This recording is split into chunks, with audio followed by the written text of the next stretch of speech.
Welcome to Thrive Deeper, the show based on the Thrive Bible reading guides. This is an ongoing conversation about God's Word with Thrive's author, Dr. Matthew Jacoby, and your host, DJ Payne.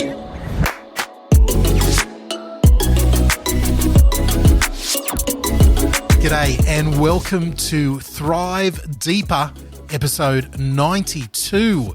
It's your old mate DJ Payne here, and on this episode of Thrive Deeper, Matthew Jacoby and I sit down and we go through most of Exodus chapter 20. Exodus chapter 20, otherwise known as the 10 Commandments. This is where Moses is given the 10 Commandments. So it feels to me a little bit like a countdown show. We're counting down the top 10 today, but it's the 10 Commandments. We're going to go through that. Plus, we also cover some of your questions that have been coming into us. So we cover a few of your questions, a few of your comments, and then straight into Exodus chapter 20, covering the 10 Commandments. So grab your Bible, grab a piece of paper and a pen and your copy of Thrive, and sit down with us on this week's episode as we go through the 10 Commandments, Exodus chapter 20.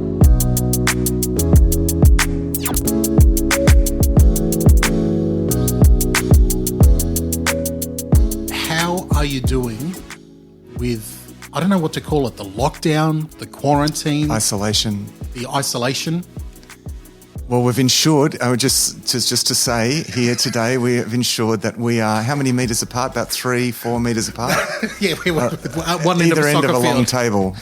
We have, we put a video out last week of us recording Thrive Perspectives, and the number one comment was, you guys are too close to each other. I thought we were fairly well spaced, but that we received that, and yes, we are now spaced further apart. Yeah. I'm going okay. I mean, I'm a little bit of an introvert anyway. Well, probably more than an introvert, and have a tendency to be quite reclusive. It is driving my kids a little stir crazy, and they're driving us a little stir crazy. But apart from that, we're going fine. I mean, we actually, what's great is that we're getting out we go for family walks. Yes. I mean, this is a great little tradition that this has started for us, because we can tend to be quite disparate. Our kids are quite different. They go their separate ways and do their separate things. Yeah. But we have actually started to do a lot more as a family, which has been great. You know, I'm going to put a little positive spin on this. One thing that I've heard from multiple people, and I apologise in advance, this might not be the views of Matthew or anybody else, all right? This is just DJ having a little soapbox moment. I've heard from multiple people, both within the church and out of the church, from different circles, both in, personally, professionally, different things. A lot of mums, single mums, professional working mums with kids. I've said, how you doing? And they've gone, they sort of look over their shoulder. No one's looking. They go, you know what?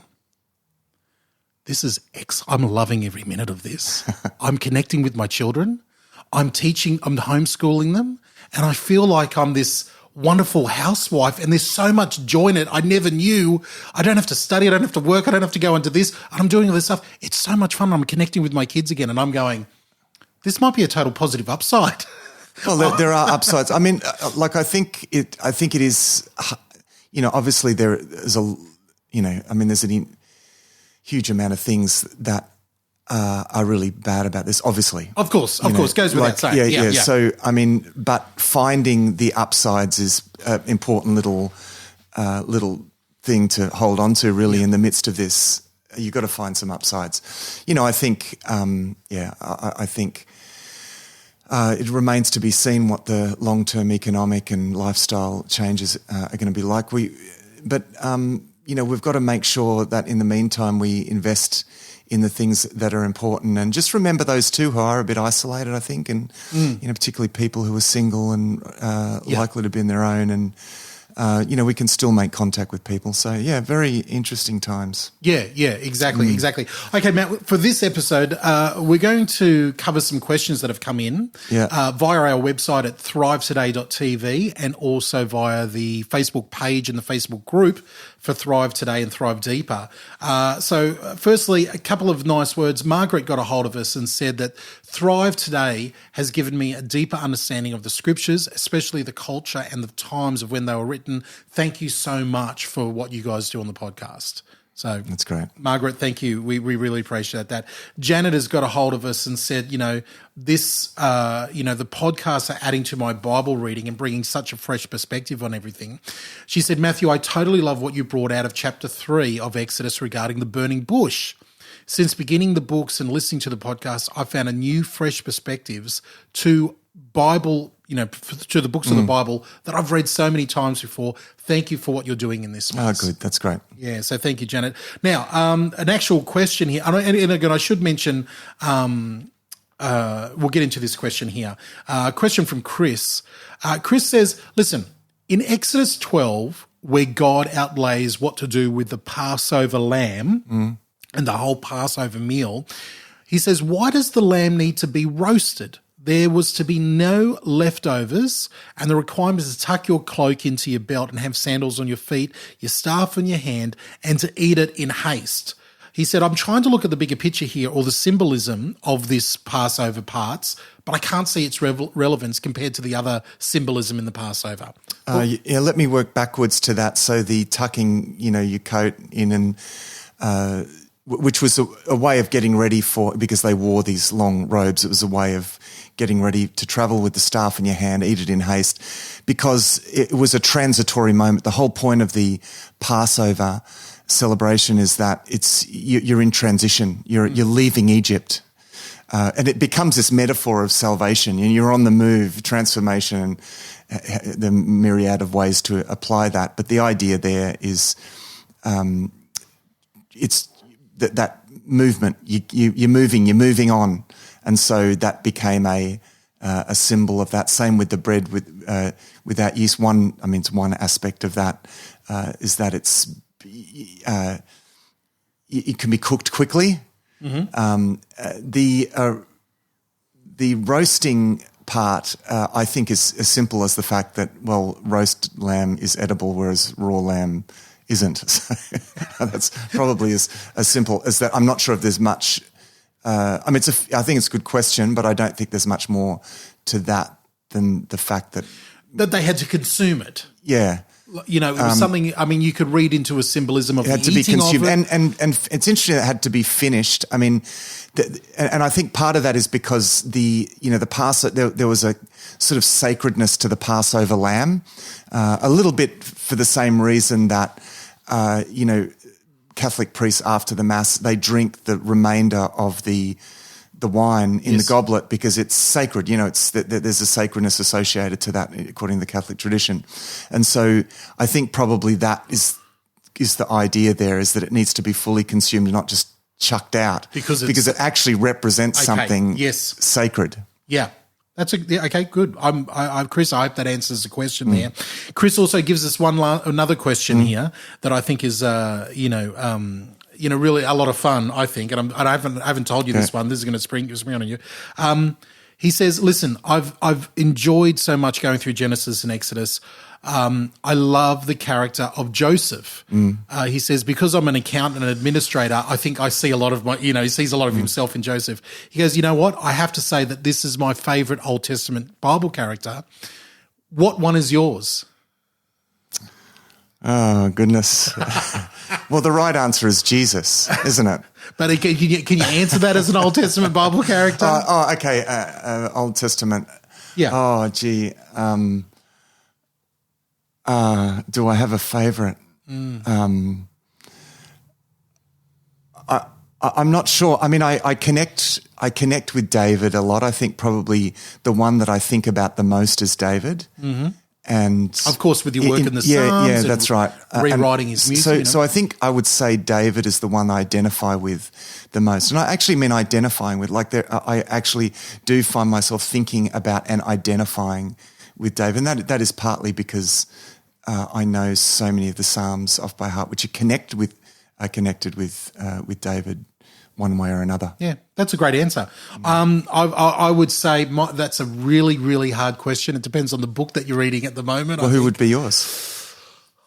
I bounce around all over the place. But you know what? The person that I think of that sort of, Joseph is up there. There's something beautiful about the story of Joseph in the book of Genesis. But you know what? The book of Daniel and the life of Daniel, there's something about Daniel when he prays and we Yeah. get his recorded prayers, man, that man was look, I'll put it this way.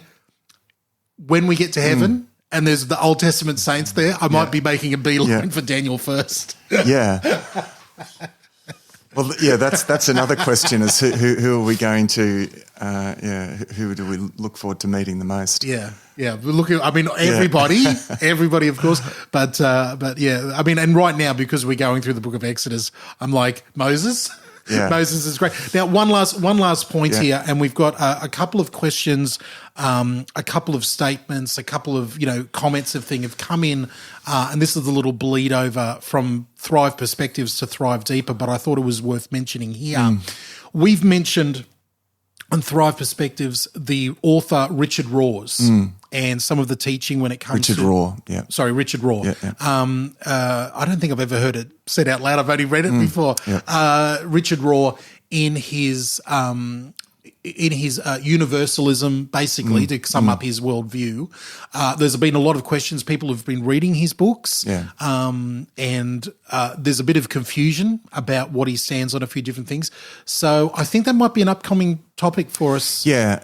I think look, in summary, I mean, what I've said is that there are a number of quite significant problems with Richard Raw, not least to the fact that he basically throws out all of the core doctrines of the Christian faith, like core defining doctrines, the atonement, the second, the return of Christ, it's just like, he advocates a view called panentheism. It's a quote from the Universal Christ. He calls himself a panentheist, which is problematic. And I think the reason why he's having such a large cultural reach is Oprah Winfrey is a massive disciple of his, and she's really sorry, who? Oprah Winfrey. Okay, Oprah. Oprah is a big disciple. Yeah. She's putting him on a lot of her networks and everything like that. She's really pushing an agenda there with him. Yeah, it's very. I mean, it's a very palatable kind of worldview in a postmodern setting. His views have more akin with Eastern religion than they do with Christianity. I mean, he draws a lot from Trinitarian theology, but yeah, there's some significant, as Christians holding to a Christian worldview. Yeah. There's some significant problems, particularly. Yeah. So anyway, yes, I think that would be worth given his. I mean, I mentioned it in an episode a while ago because I just keep hearing him mentioned. Yeah. I mentioned it in a class at Melbourne School of Theology recently, and a couple of students said to me, "Oh, gee, I've been reading, Richard Raw." I mean, like, and there's some of his stuff. Look, I'm used to cherry picking, so I take stuff from everywhere. But what happens is that when you read someone who just says so many great things and really, there's a lot of wisdom, and you can then just get drawn into everything. And it's not just a matter of saying, well, no one's perfect, so I guess we can. No, this is someone who I think is actually throwing out the core elements of the Christian faith. Yeah. Yep. All right. So if you've read those books, if you've got friends who are reading those books or recommending them to you, please head over to thrivetoday.tv, drop us a line, drop us your questions, any thoughts, let's even go one step further. If you want to challenge Matt and you've read something. Sure. Absolutely. If you've read something of Richard Raw's where you've gone, actually I've got a lot out of that, please let us know what you've got out of it. We'd love to have a discussion with you around it on an upcoming episode of Thrive Perspectives. So go sign up and get that one. Our last episode that we did talking about a Christian's response to COVID-19, what we're going through at the moment, huge. It got downloaded a lot. Yeah, good. So. Yeah, well, again, just to finish off that topic, I mean, I got a lot out of reading his stuff as well. But I got a lot out of reading Freud's introductory lectures to psychoanalysis and other things, and he's an atheist. I'm pretty open-minded. So, but let's do an episode on that. Okay. Well, let's. That's all the behind-the-scenes stuff we had to get done. All the housekeeping here. Now let's actually get into this episode of Thrive Deeper. We're in Exodus chapter 20, we left off the Israelites, Moses and the Israelites, at the foot of Mount Sinai. God had descended onto it. There are elders involved. There are ropes around it. They're marking things off. And God is saying to Moses, you and Aaron come back up the mountain. I've got something to give the people. And so he gives them the 10 Commandments. We're going to talk about the 10 Commandments today, and we'll just tackle these one by one. Now, what we're going to do with this episode is we'll focus on the 10 Commandments, and then the next episode will go into the laws. Now, it actually is really interesting. I'm looking forward to getting into some of the laws. A lot of people read the laws and some people think just skim over it because blah, blah, blah, blah. A lot of other people are very disturbed by the laws because they seem very archaic and, they come from an ancient world. But it's a really interesting exercise to compare the biblical laws to, for example, ancient laws of the laws of the Hammurabi Code, or ancient Hittite laws, or Babylonian laws. So that is really interesting. So I think it's important to look at the laws in their context. Now, the 10 Commandments act like a kind of constitutional statement in a way, that they are general principles, and the other laws are sort of extrapolations, specific applications of the principles of the 10 Commandments in specific cultural circumstances. All right. Cultural circumstances that are different to ours and that have a different measure and obviously, very different to us. But the 10 Commandments are really the main principles. Now, they're not meant to be exhaustive. This is true of the 10 Commandments and the specific applications to that cultural circumstance that are contained in the laws, all of the laws following this. Mm-hmm. They're not meant to be exhaustive. They're what we call paradigmatic, which means that they give kind of paradigms to how you act in certain situations that act as sort of examples. So, for example, if it says, you shall not covet your neighbour's house or your neighbour's oxen or your neighbour's. Well, but what about my neighbour's goat? Yeah. Well, it doesn't say I shouldn't. No. The point is, so I mean that's a silly example. So the laws aren't covering because our law, the laws that we have today, we have law codes that cover every single, kind of scenario, as well as the legal precedents in court cases. And so we have a body of law that pretty much covers everything. Yeah. Whereas this is not meant to do that necessarily. It's meant to give us a paradigm of what justice looks like, of what God's will looks like, and then we extrapolate the rest from that. So, can I throw a silly question right at the beginning here? And this is going to be pedantic, and you're going to roll your eyes at this one. But I was surprised growing up to find out that people number the 10 Commandments differently. We think of the 10 Commandments, it's right there, da-da-da-da. But in different, the Roman Catholics will number the actual 10 Commandments. Have you ever come across that at all? I have come across that where they split the last two. They split the last two. You shall not cover your neighbour's wife is number 9. You're not to cover anything of your neighbour is number 10. And they sort of lump all the things at the beginning as number 1. I mean, there's no again, the numbers, I mean, it's not like in the text he's like, right, coming in at number 1. The numbers aren't important when it comes to the numbering of the laws. Or is that a silly question? There is a literary structure to this. You shall not. So I think the number 10 is important. Okay. Here, I think that has a kind of numeric. It mirrors numerically the 10 times in Genesis where it says, "And God said." Okay. So the number 10, and even in the tabernacle, actually, the number 10 this, 10 that. Is important. The 10 plagues over Egypt. So I think the number 10 actually is important there. But But he doesn't list. Okay, I'm going to push back on this one now that we've gone there. But he doesn't. It doesn't list "you must" 10 times. It doesn't use that phrase, Yeah. like you shall or you shall not 10 times. So I do see why. It says in the covet, it says you shall not covet your neighbour's house, you shall not covet your neighbour's. So it says that you shall not twice there. Yeah. But the fact is that all deals with coveting. Okay. The rest is you shall not do this, you shall not do, it's actually. And when it depends on, it also depends on the translation. I understand that. But even with it says about the Sabbath day, and I know we'll get into this, does it say you must or you shall not with the Sabbath day, or it just says remember the Sabbath day? Yeah, it says remember the Sabbath day, yeah. But it's still it's a separate, distinct commandment. It's the same with you shall not make for yourself a carved image, and that you shall not bow down to them or serve. Yeah. It's the same commandment there. So we're saying that there's 10 principles, or like it is. That's a good way of putting it. 10 principles. Okay. 10 words, the way that it's referred to in Scripture, 10 words, and God spoke these words. Wow. Okay. So it is. So 10 principles is a good way of putting it, actually. Okay.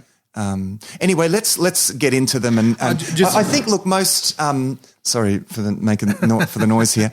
Most scholars number the commandments exactly the same because there is a strong literary structure here through the 10 Commandments. Well, it begins with the preamble, I am the Lord your God who brought you up out of the land of Egypt, out of the land of slavery. Preambles in ancient laws are fairly standard, and it states the relationship of the parties, who is who here, and what right have you to give me this law. This is the Lord giving the law. This is through Moses, but this is a law. This is not a law that Moses is above in any way. So, for example, with the law of Hammurabi hands down the law. The Hammurabi Code is a very important ancient code from ancient Babylonia. Yeah, that predates the 10 Commandments, but it's one of the main kind of points of comparison to the 10 Commandments. Hammurabi, and I'll be talking a bit about the Hammurabi Code as we go on and look at the other laws. But Hammurabi hands down the laws. He is the lawgiver. He's the one that is responsible with keeping social order. For Hammurabi, that means keeping the castes separate as well, distinguishing castes. He himself, though, is not subject to the law, whereas Moses and any kings following Moses, they are subject to the law. This is a very key difference here with the 10 Commandments. So in that opening phrase there, I am the Lord your God, that Lord is in all capitals in a lot of translations. Yeah, that's Yahweh, so that's the divine name given in Exodus chapter 3.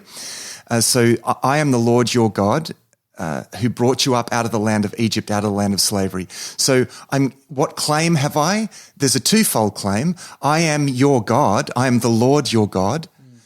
I also have just brought you out of the land of slavery. So I have redeemed you so that you are now mine.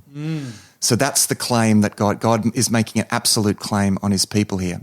So in the light of that, he says, first commandment, you shall have no other gods before me. Now, a question over this commandment is: does this mean we can have other gods, but just as long as we don't put them before God? Yeah. So is this saying you can believe in other gods, but as long as I'm the most important one, as long as I'm the top of the pantheon? Sure, let's go the number. I remember when a friend of mine first went to did ministry in India and met some new believers, Hindu converts out of India. Yeah.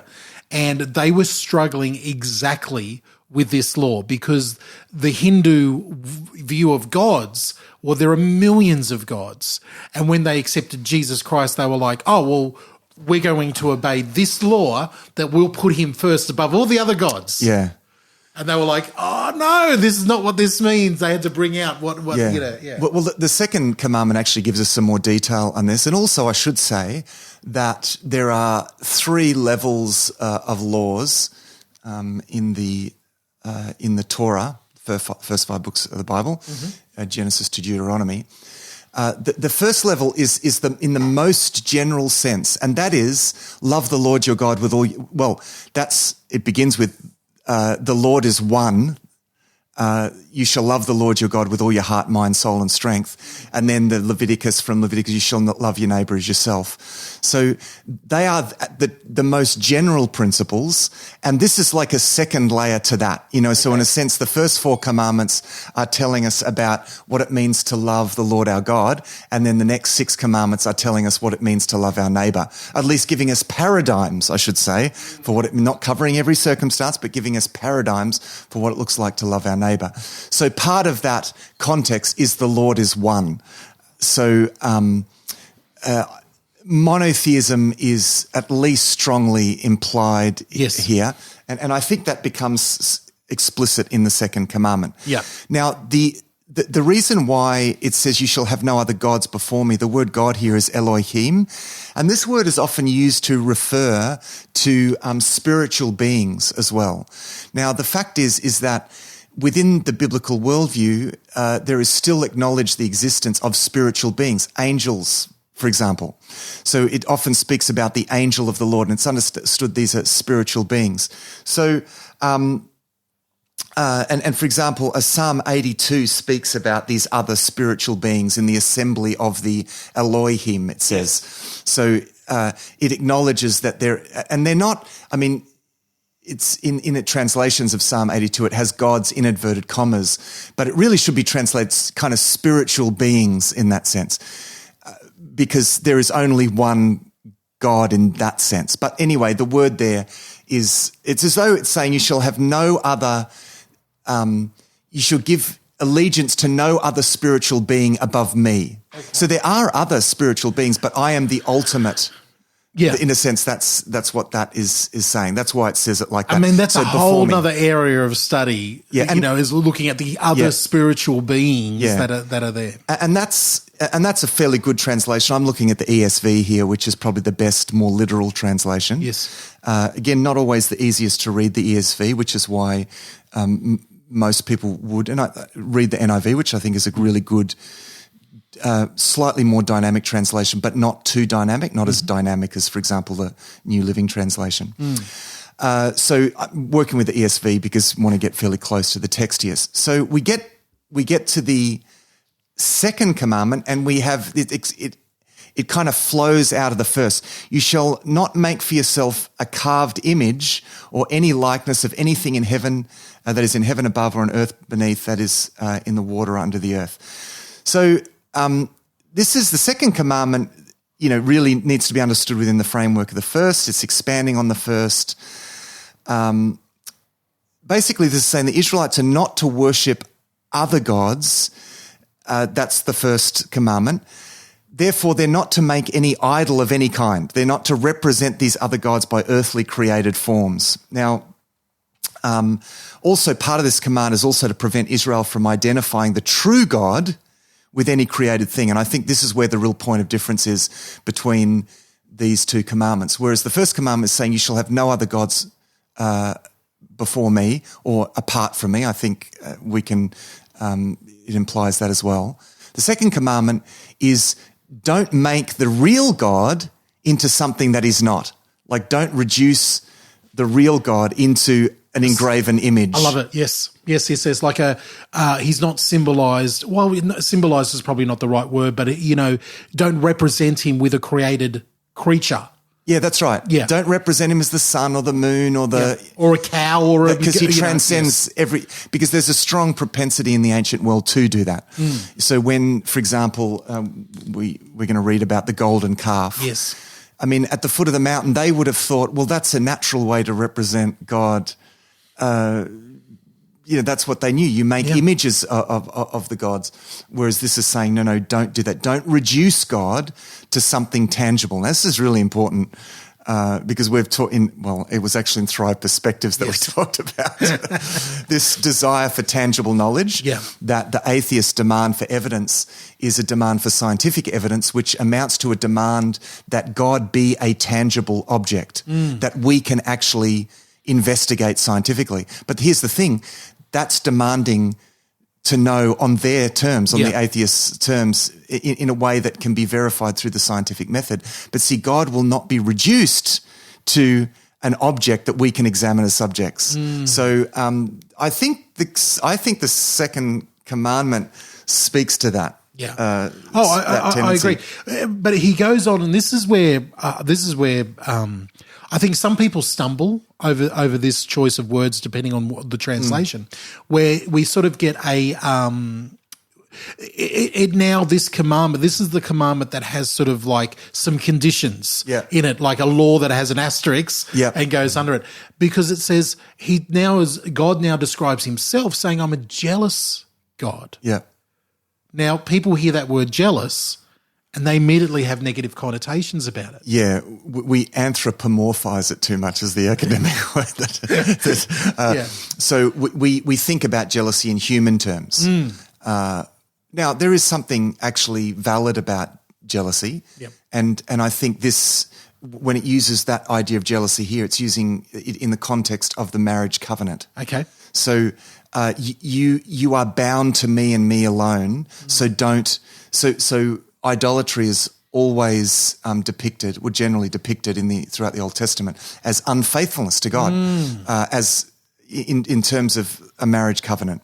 So this is picking up on that imagery. And it's almost picking up on that opening preamble that you said, I have redeemed you out of I've bought you out of slavery. That's right. You're mine. I'm jealous of what I've paid for. That's right. Now, it's interesting to see where this goes, because he says, visiting the iniquity of the fathers on the children to the third and the fourth generation of those who hate me, but showing steadfast love to thousands of those who love me and keep my commandments. So this is not saying that God punishes the children for the sins of the fathers. This is actually saying that, and because this is connected to idolatry, this is not like, basically the idea here is, let me think if I can summarize this simply as possible.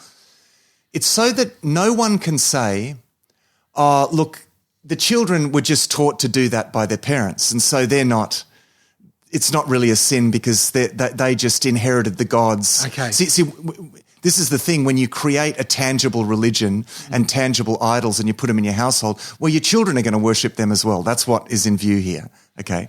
But God is actually saying here that in this scenario, if you do this, you are going to actually lead your children into idolatry, and God is going to hold them accountable for their idolatry, not for the sins of the parents, but you are actually going to, in a sense, lead them into temptation and to sinning for themselves, for which they will be held accountable. Let me read verses 5 and 6 in the New Living Translation, which is my favourite translation to It's the best of the dynamic translations. I love it because I find it really easy and fast to read, and it's very nice to read out loud as well.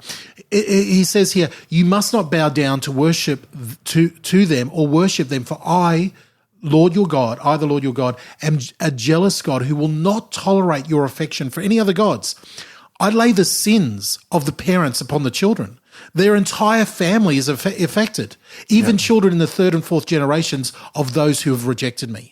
But I lavish unfailing love for thousands of generations on those who love me and obey my commands. Yeah. I think that's a nice way. Yeah, it is. It's a good, and this is that. See, this is what the dynamic now that's really dynamic. and so it's adding a lot of interpretation. This is the tricky thing about dynamic translations. I should say, by the way, dynamic translations are different to paraphrases. Paraphrases like the Message are not translations. In fact, Eugene Peterson himself would say this is not a translation, it's a paraphrase.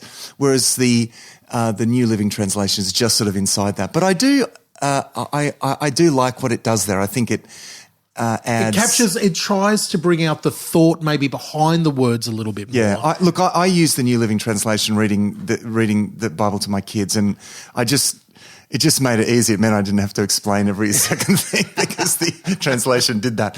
But that's the idea. The idea is that of natural consequence. Yes. That there will be this natural consequence that you actually are leading your children into sin by doing this. So, I think you can see how that flows out of that second commandment. Now, the third commandment is an interesting one. You shall not take the name of the Lord your God in vain, for the Lord will not hold him guiltless who takes his name in vain. The second part of that perhaps suggests that people would be likely to say, well, there's nothing wrong with that. What's wrong with... No, I'll not hold you guiltless if you do this. Yeah. Now, we tend to think of this as the blasphemy commandment. Or the swearing. Yeah, or the swearing, like using God's name in vain. And in vain. Look, I think it covers that, but it actually is something much more serious than that. At the first level, again, Matt, explain to it, because again, the New Living Translation says, "Do not misuse the name of the Lord." Yeah. Now, and that term, using the name of the Lord in vain, it's a weird sort of archaic sort of expression. Yeah. Well, the ESV, I think, again, is a bit more literal, because you can draw it out like this. I mean, the NIV says, "You shall not misuse the name of the Lord your God." Yeah, so that says the same thing. But it is, and this is when I get to another I'll explain why the slightly more literal translation is important, I think. Yes. Now, in the first case, what is of concern here, I think, is using God's name under oath. I think this is concerned about perjury. Okay. At an initial level. Okay. Because, perjury is like lying under oath in courts. I put my hand on the Bible. I swear by all that, God's name, that I'm going to tell the truth. You're right. misusing God's name in that. Yeah, sense. that's right. Okay. So people would swear by the gods, not swear using the, but make an oath by the gods that such and such was true.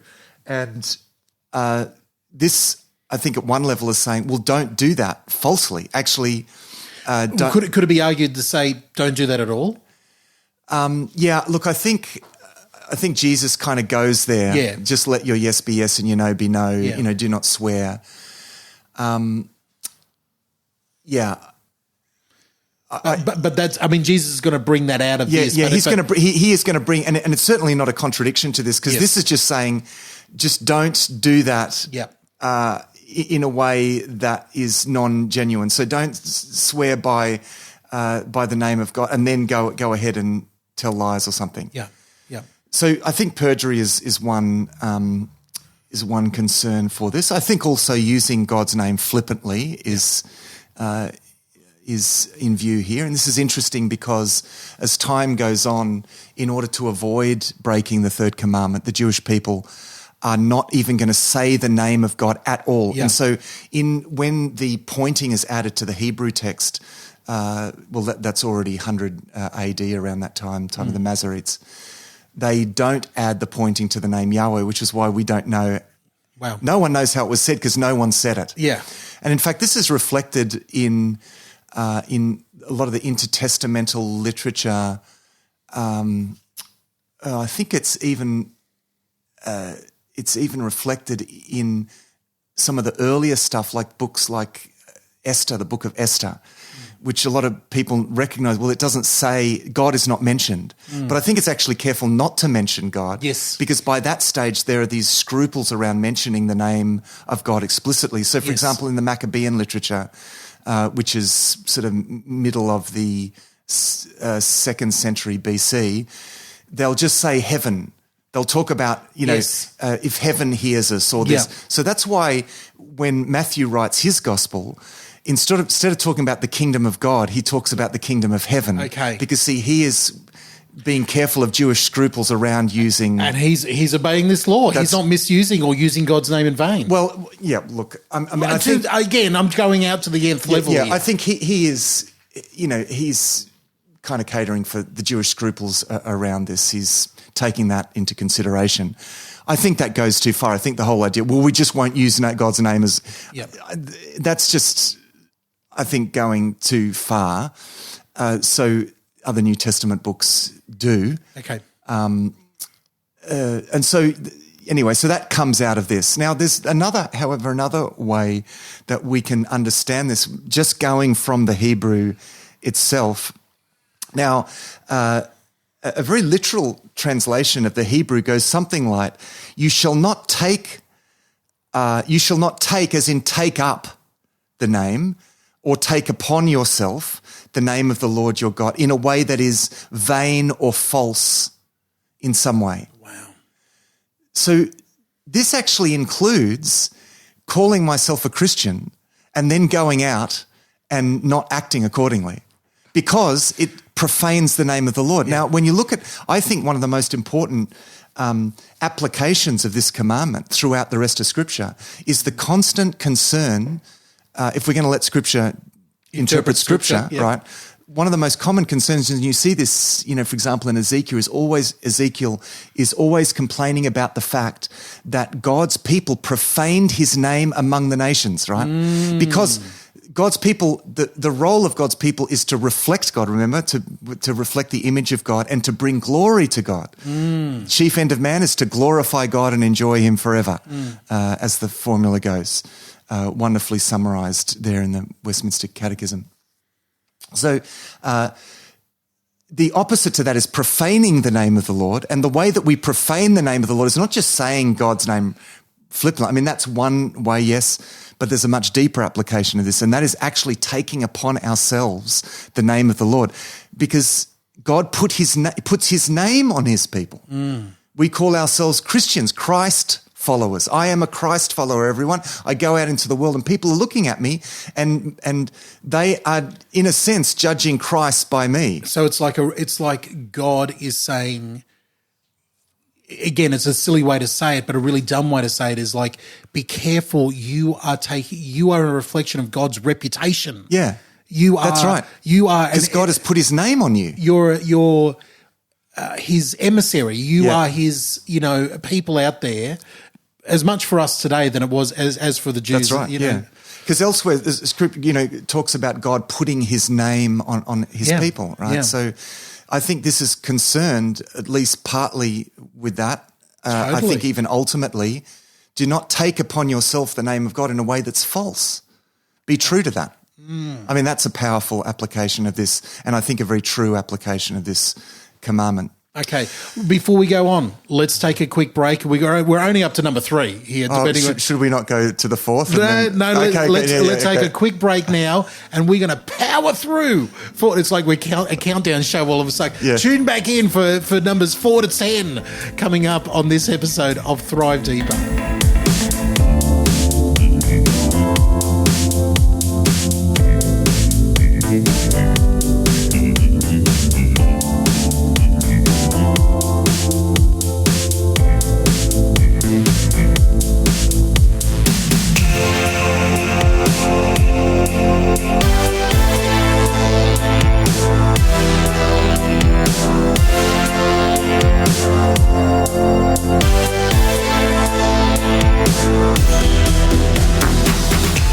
Hey there, family. It's DJ here, interrupting this episode of Thrive Deeper. I hope we're enjoying the countdown of the 10 Commandments on this episode. Now, I just need to say a massive thank you and a big, warm, virtual hug from all of us here at Thrive, because the feedback we've gotten over Thrive Perspectives, in particular the last episode on the coronavirus and everything that is going around, the panic and the fear that people are facing on that, The feedback we've gotten from that episode has been fantastic. The download numbers have been great, and we've been hearing a lot of great stuff about it. So such a blessing to us to hear back from you in what God is doing in your life through that episode. So make sure you're subscribed over at Thrive Perspectives. You can get the links at thrivetoday.tv. And while you're there, have a look at everything we have to offer. Not only can you subscribe to the podcast, you can find information about Matthew Jacoby's books and our new video series, but that is the place for you to send us a question and everything you need to do there. That's at thrivetoday.tv. Some big changes coming up very soon to the website. I can't wait to bring them to you. But in the meantime, get a hold of us. If you need anything, or you've got any questions, or you're having a hard time right now in this, in this time when we're recording this during this quarantine lockdown time of 2020, we'd love to hear from you. We'd love to encourage you to head over to our Facebook page and our Facebook groups as well. All right, that's enough from me for this. Let's get back into the episode, back to this countdown of the top 10 of the 10 Commandments. And once again, thank you so much for your support of all things Thrive.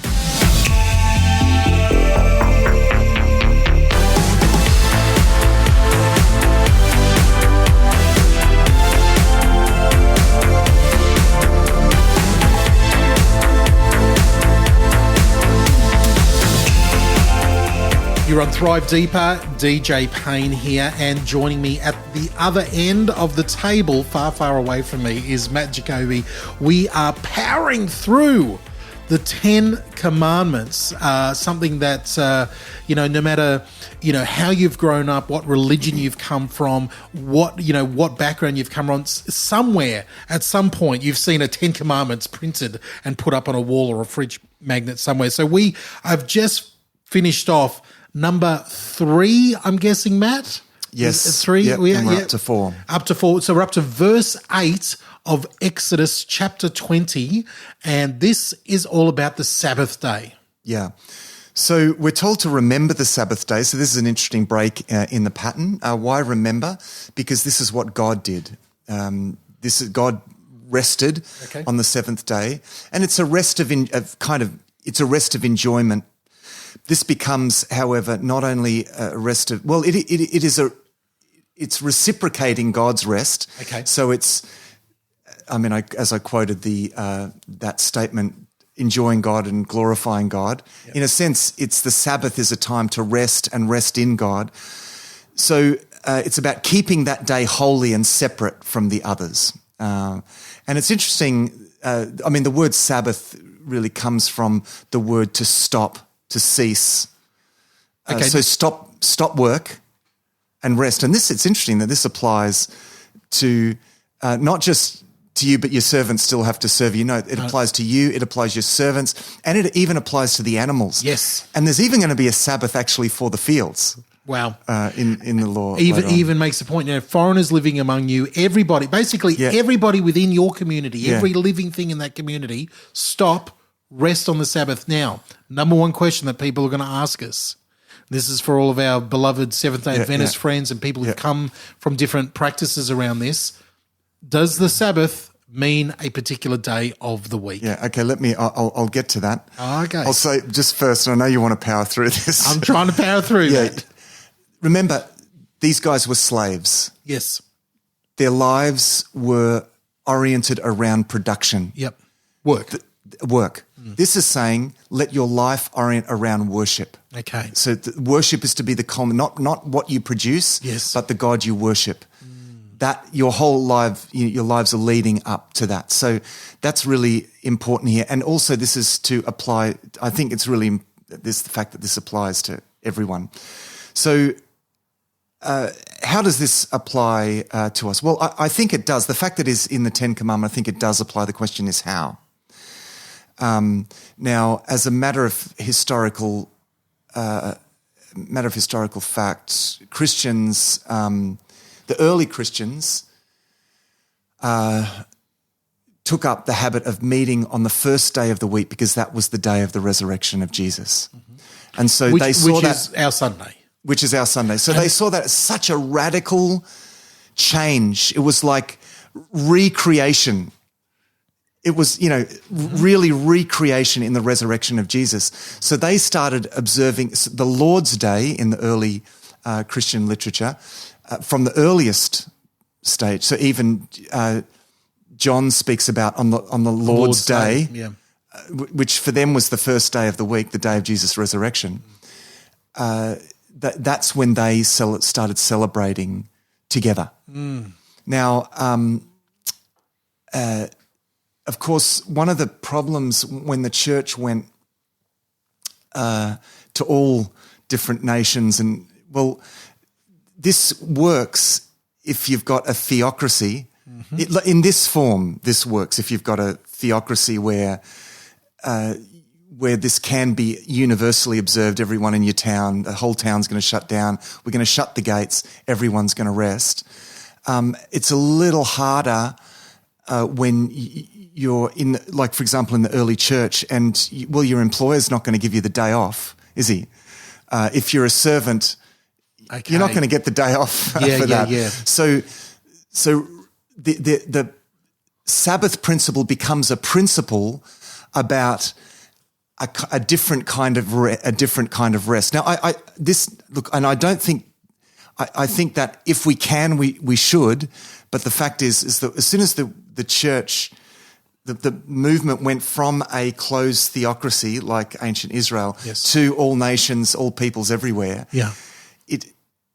It gets in the New Testament then kind of gives this a kind of a spiritual meaning. So in a sense, Christ is our Sabbath. I mean, for example, it says in Colossians 2 verse 16, therefore do not let anyone judge you by what you eat or drink regarding religious festival, a new moon celebration or a Sabbath day, okay?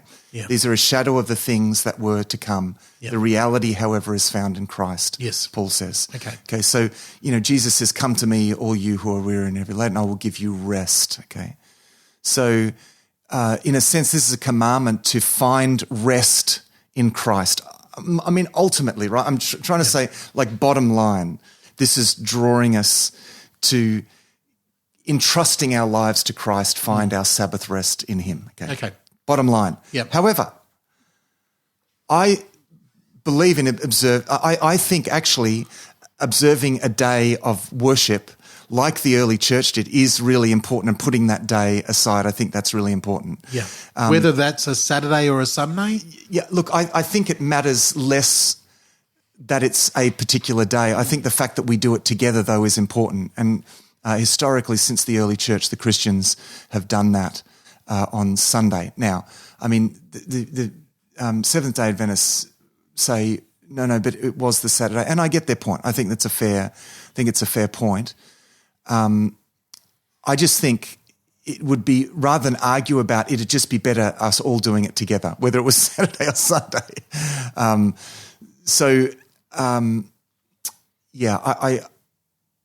In a funny sort of a way, I mean, my kind of rest day really is a Saturday because as a pastor, it's quite a busy day. Sunday's for a me. work day, yeah. Yeah. Look, but I think this is a principle. Mm-hmm. I think the principle is not about whether it's Saturday or Sunday, but about that one day in seven, Okay. as the culmination of our week. Because the point there is we're remembering what God has done and what the pattern is that he set up. Yeah.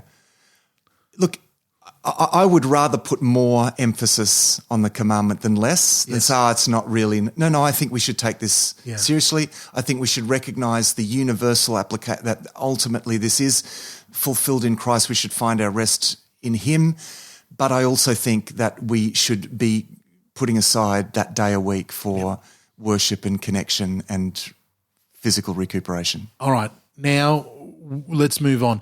Verse 12, and there's so much, I mean, we could literally do an entire episode about that commandment and the ramifications it has for so many different things. I mean, for crying out loud, he talks about a 6-day creation in that, do we take it literally? There's so many things I know that is packed into those few verses there around the Sabbath day. But let's power on through. Verse 12, honor your father and your mother, then you will live a long, full life in the land the Lord your God is giving you. It's interesting the what goes with it, that you will live a long time. I mean, because if you don't honour your parents and look after them when they get old, this is actually a way of creating a welfare society where the children honour the parents and look after the parents. Yes. And then, because if they do that, then their children are going to do that for them as well. It's almost like a reflection of the laying the sins of the parents and the children for those who reject God. If you don't reject God, you're looking after your mothers and fathers, and you've got this prosperity going on. Yeah, that's right. And a culture of love there. Now, of course, Jesus said this is the first commandment that was given with a promise. Yeah. That if you honour your father and mother, you're going to have a long life. Yeah. Live in the land there. Which was quite literally true, because if you look after your parents, you model to your children, they'll look after you, setting up a rhythm of society where you're going to survive old age. So, especially in an ancient civilization. And look, this like is built, a lot of these commandments are going to show that are actually not just about to be interpreted individualistically, yes. but this is about creating community. Yeah. This is very much about creating community. And within the community, family relationships are the key, and the children honouring parents. If that breaks down, everything breaks down. Honour. What does that mean?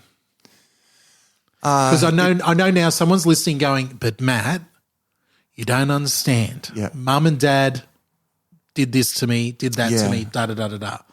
You know, I don't want to honour them. I don't talk to them anymore. Can I even obey this verse? Yeah, it's respecting them in as much as they are your parents. It's giving them respect. You know, even if they weren't good parents, even if they, because this principle, I think, that if you curse your parents, you're poisoning your own roots. Like there's to kind of spiritualize the practical end bit, it will go well with you at the end. Well, listen, if you do feel wronged by your parents, then honouring them means forgiving them.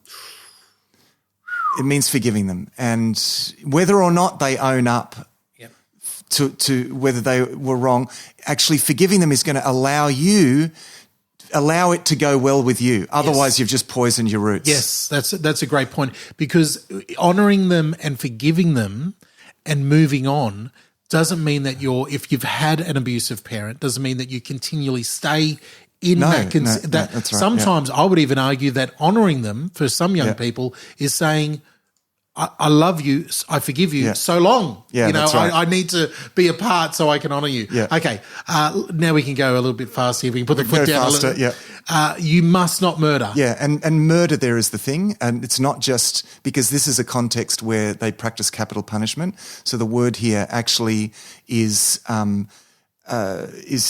killing, taking the law into your own hands and killing, taking the life of another person. So how does this, I mean, okay, so capital punishment's okay.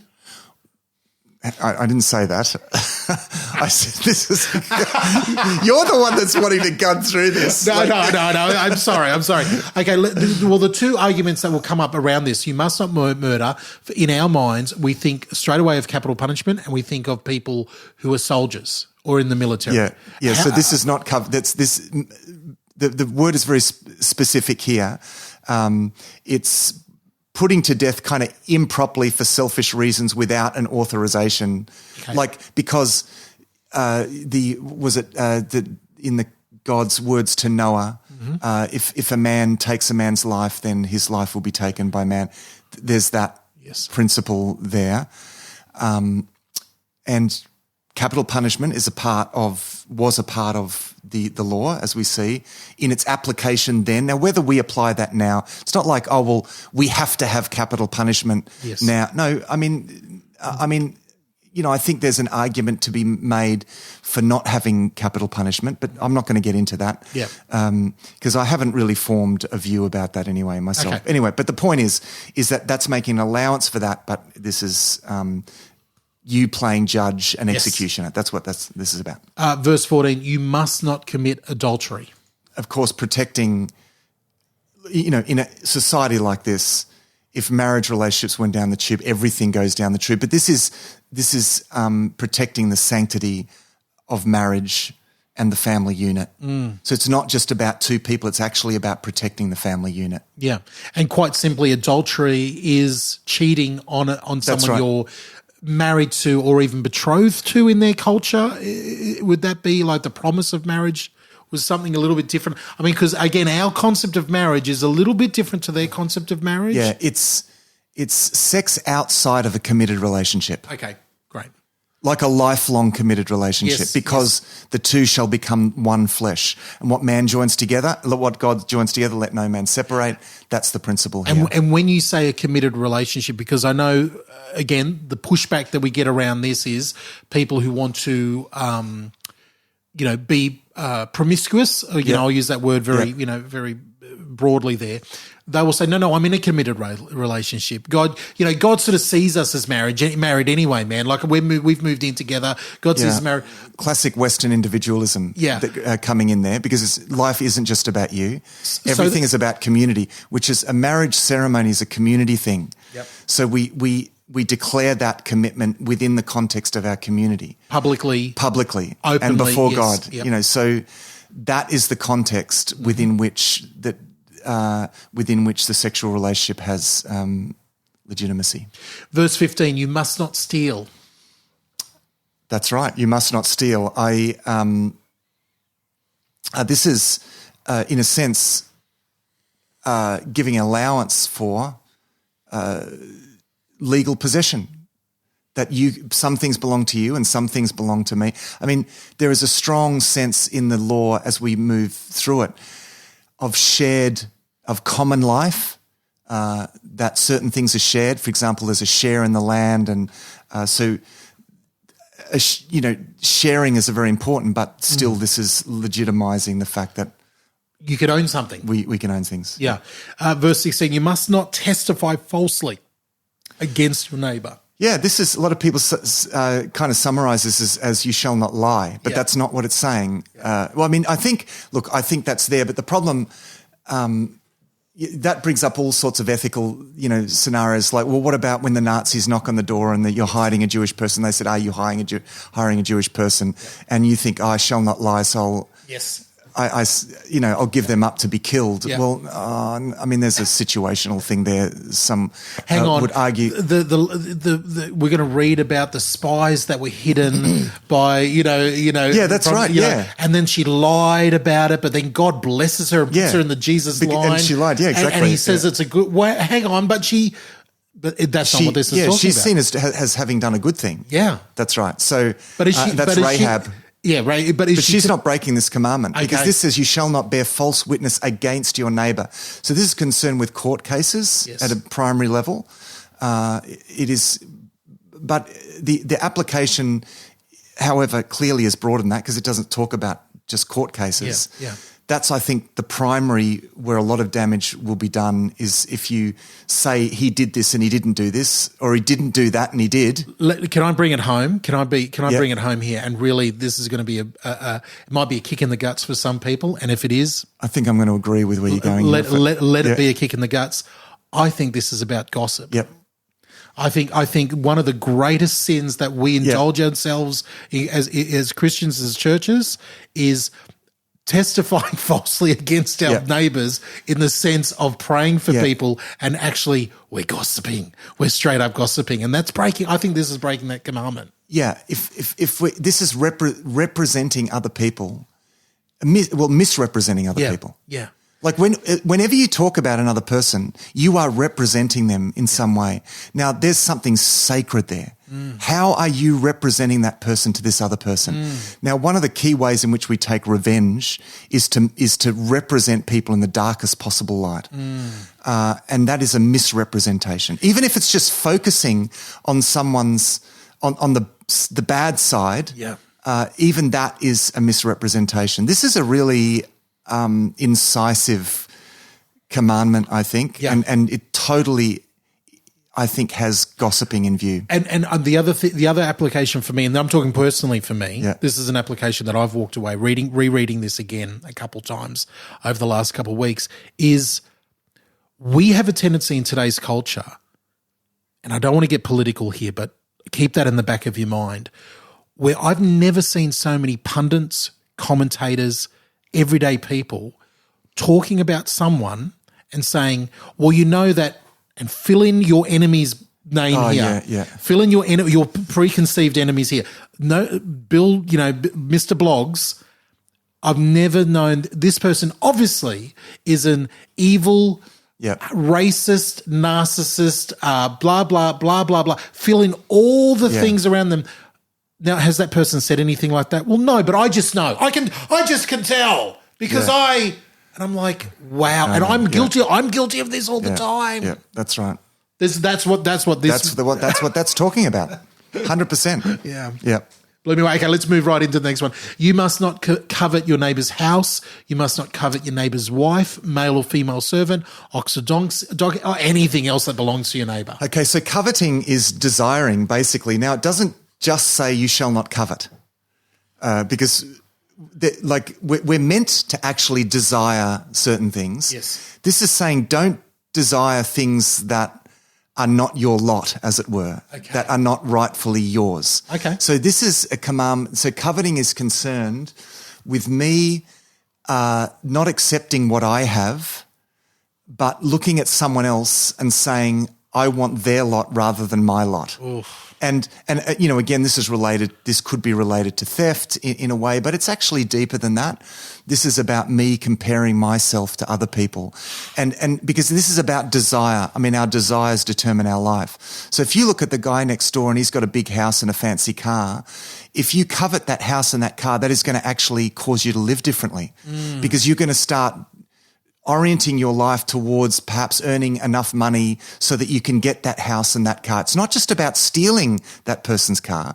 That's not just what this is. This is about orienting your life to have what that person has rather than being content with what you have yourself. But Matt, our whole Western culture, it's all based completely built on on coveting everything that we don't have. Yeah. Look at the Joneses next door, and they've got this, and we don't have it. Yeah. You too could have it if you could get this loan or get this That's thing right. or buy this product. Most marketing these days is based on tempting people to break this commandment. Wow, how do we? Again, covet being such an old-fashioned word, you've used the word desire. How do we draw the line between appreciating, here we go, I'll give you an example. I want, in the capacity that God has given me and blessed me with what I have, I want to stand up there to young men and young women and say, look upon what God has given me. Yeah. I want you to desire this as well. I want you to desire a wonderful wife, family, children, and working hard and all the things that you think are great principles in life. Yeah. I want them to desire that, and I want my children to desire that. Yeah. Where do you go? Where's the line between desiring that and then getting upset because you don't get it? Well, it depends if you objectify those things, or even it's specific, because this is concerned, your neighbour's wife, yes, for example, specifically that, yep. In a way that covets so that you become dissatisfied with the wife that you have, or what I said about the house or the car. It causes this disease of discontentment with what I do have. Okay. And discontentment is like a disease, because particularly in our culture, I think we have no excuse for this because we have so much. This doesn't envisage a need where you live in a house with no, where you live in a hole in the ground and have nothing to eat. Well, of course you're going to want more than that then. No, this envisages just a kind of envy in a sense. I'm just going to envy my neighbour and want what he wants, when actually what I have is enough. Yeah. But I'm going to envy what he has, and often there's a lot underlying that, like the status symbol that the wife, in terms of this, that the wife and the donkey and the house, and I guess the other side of it is in this scenario. In one of these sense, the opposite is true, where if you're happy for or celebrate with your neighbour for what God has given them, you've entered into that blessing. That's right. Yeah. You're being blessed by what God has given them as well. Right. Whereas if you stand to one side and be covetous, be desiring and angry about what you don't have. That's right. So it's a real breakdown in relationships. There's a lot behind this. I mean, we could do a whole episode on this alone, but that's the gist of it. Yeah. Okay. Beautiful. Listen. We are at the end of the 10 Commandments. There's still a little bit more to go here in chapter 20. We'll be back in 2 weeks to talk about that. Matt, usually you've got some beautiful pithy thing to say at the end of these recordings. I've sort of cut you off from here, and we just dropped the middle of, the drop of this. So let me ask you a question. As we're reading the 10 Commandments, sometimes we have this desire, those of us who maybe are a type A personality, to have this desire of, great, I'm going to print this off as a checklist and make sure that I'm totally right on all of these things. How do we combat that? That's not why these are given. I think we should apply these the way that Jesus applies these. I mean, when he says, you've heard it said, you shall not murder, and there are certain people who says, well, I'm fine with that. But Jesus says, if you even hate another person in your heart, you have committed murder in your heart. If you've heard it said, you shall not commit adultery, but if you even look at a woman lust, you've committed adultery. These are heart things. This is speaking to heart attitudes. And so we always need to allow these commandments to have that incisive value, allow them to shed light on what's wrong. These commandments are not given to condemn us. They are given to show up where we've gone wrong. This is diagnosis that is meant to lead towards our cure, okay? If you don't take the diagnosis seriously, you miss out on the cure. So I suggest to people, read these commandments, think about them deeply, because the more deeply you think about the diagnosis, the more you're going to benefit from the cure.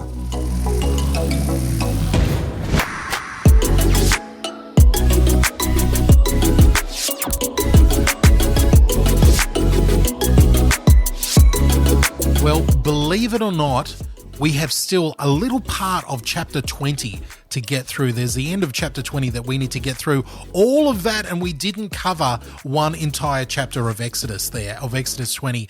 But this is a cornerstone of everything that's going to come after this in the Bible. These 10 commandments given to Moses on this mountain. This is a cornerstone moving forward. We're going to be understanding different parts of the Bible, especially in the New Testament, and what Jesus does through the lens of these 10 commandments. Very, very important stuff. And I love Matthew's, point there, something for us to concentrate on, that this is a diagnosis, not a checklist, but a diagnosis. I love that attitude. Now, listen, we will see you in 2 weeks for Thrive Deeper, but don't forget to subscribe to our sister podcast, Thrive Perspectives. For Matt, Stu, and the team behind the scenes, this has been DJ Payne, thanking you and hoping that you thrive. Thanks for listening to this episode of Thrive Deeper. Matthew and DJ really appreciate the questions and thoughts about what you're reading in the Bible as you go through it with Thrive. Our home on the internet is thrivetoday.tv. You can contact us, ask questions, see all of our resources and much more at our website, thrivetoday.tv. The Thrive Today Network is on Facebook. Our Facebook page and links to our community groups are waiting for you. Just search and like Thrive Today page in Facebook now. Visit ratethispodcast.com/Thrive Deeper. If you appreciate what we do and want to help us reach more people, go to ratethispodcast.com/Thrive Deeper. Until next time, our prayer is that these shows will inspire you to go deeper into God's Word and thrive. This was another DJP.FM production.